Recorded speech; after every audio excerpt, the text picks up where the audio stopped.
Good morning, সবাই কেমন আছো? আশা করছি সবাই ভালো আছো আর আমরাও ভালো আছি। এখন সকালবেলা আজকে বানাচ্ছি লাল চা। শরীরটা অনেক দিন থেকে প্রায় পুজোর সময়, লক্ষ্মী পুজোর সময় থেকেই ঠিক নেই। তো মাঝখানে অনেক দিন সর্দি, জ্বর, কাশি এসব ছিল, তো গলাটা কিছুতেই ঠিক হচ্ছে না, সেজন্য বানিয়েছি আজকে লাল চা আদা দিয়ে। আর ছেলের জন্য এখানে ম্যাগি বানিয়েছি। ম্যাগি তো খুব একটা বেশি খাওয়াই না, তো আজকে ওর ইচ্ছে হয়েছে তাই বানিয়ে দিলাম। এখন ঠান্ডা হচ্ছে আর আমি এই যে দেখো লাল চায়ের মধ্যে মুড়ি ভিজিয়ে নিয়েছি। একদমই খেতে ইচ্ছে করছে না, কিন্তু তারপরেও খাবো। ওই দুপুরবেলা যখন সমুদ্রের ছোটো ঠাম্মিদের গরুর দুধ দোয়ানো হবে তখন আবার দুধ চা বানিয়ে খাবো। দুধ চা ছাড়া তো ভালো লাগে না একদমই। তো যাই হোক, এখন রান্না বান্না, ছেলের স্কুলের জন্য সব তৈরি করতে হবে। আর এই যে ধানগুলো দেখো কি সুন্দর। সেদিন যে পিসি বাড়িতে গেছিলাম তোমাদের দেখিয়েছিলাম, তো সেখান থেকে ধান ছিঁড়ে নিয়ে এসেছি অন্যের ক্ষেত থেকে। অল্প এইটুকুই এনেছি শুধু পুজোর কাজে লাগবে বলে।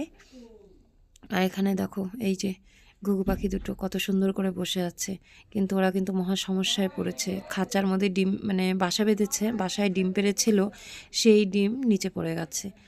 ওই যে দেখো ডিমের ওপরে কতগুলো খড়কুটো আর নিচের খড়কুটোর মধ্যে ডিমগুলো যে কি করে গড়িয়ে নিচে চলে এসেছে বুঝতেই পারছি না।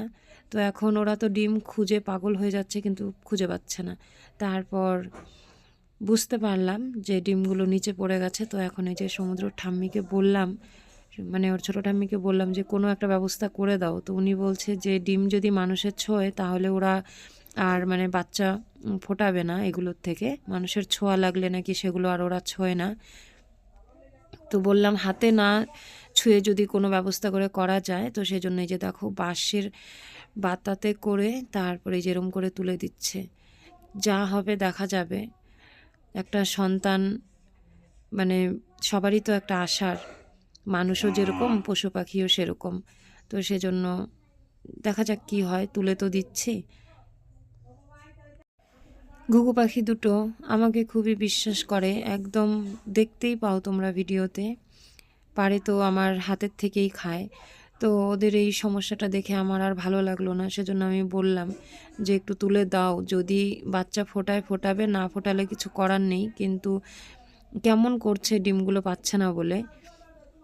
তারপর তো এগুলো তুলে দেওয়ার পর একদিন পুরো আসেনি, তো সন্ধ্যাবেলা তারপর আবার এসছে। মানে সকালে যখন দেখেছে ডিমগুলো তুলে দেওয়া হয়েছে তখন দূর থেকে দেখে ভয় পেয়েছে কি না, সারাটা দিন আসেনি, পরে সন্ধ্যাবেলা আবার এসছে। তো এই যে তুলে দিলাম। নাম কি বল, নাম কি বল, বল নাম কি তোর?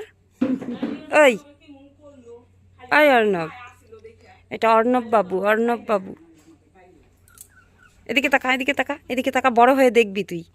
তাকা এদিকে, বড় হয়ে তারপর দেখবি। হাস হাস, এই এদিকে তাকা, এদিকে তাকা, এদিকে তাকা। খাওয়ার তালে বোঝা না, খাইতেছে টাটা কর, টাটা কর, বল আমার নাম হ্যাঁ, অর্ণব। খাও খাও খাও খাও খাও খাওয়াটা উঠাও। কি খাচ্ছিস? তিলের খাজা হয়ে যাই যাই দিছে।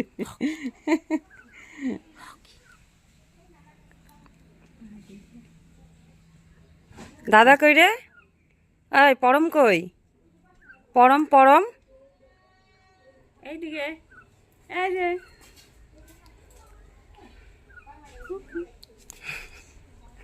বড় হয়ে দেখবি তুই। হ্যাঁ, মিষ্টি মিষ্টি হয়েছে না, খাইতে আছে।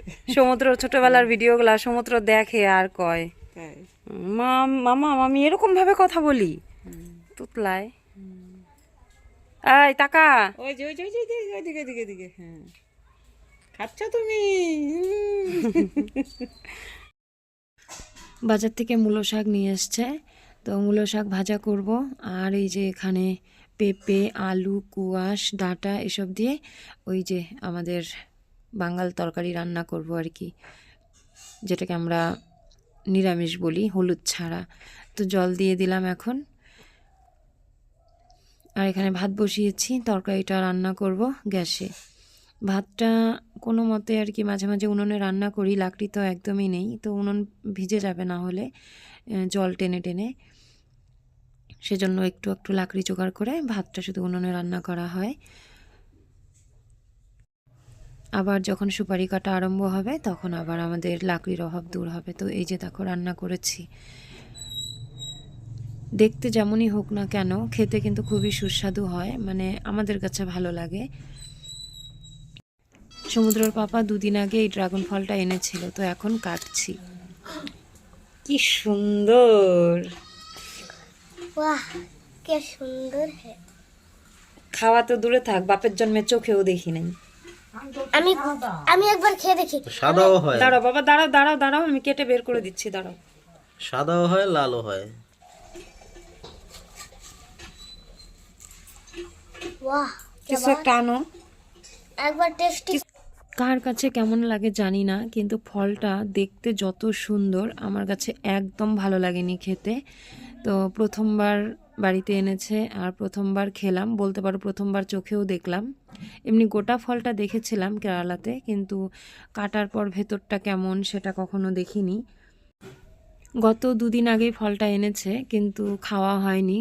কাটবো কাটবো খাবো খাবো করতে করতে আর সময় পাইনি। তো এখন দুপুরবেলা, আজকে সমুদ্র বাবা বাড়িতে আছে, তো বললো ফলটা কাটো।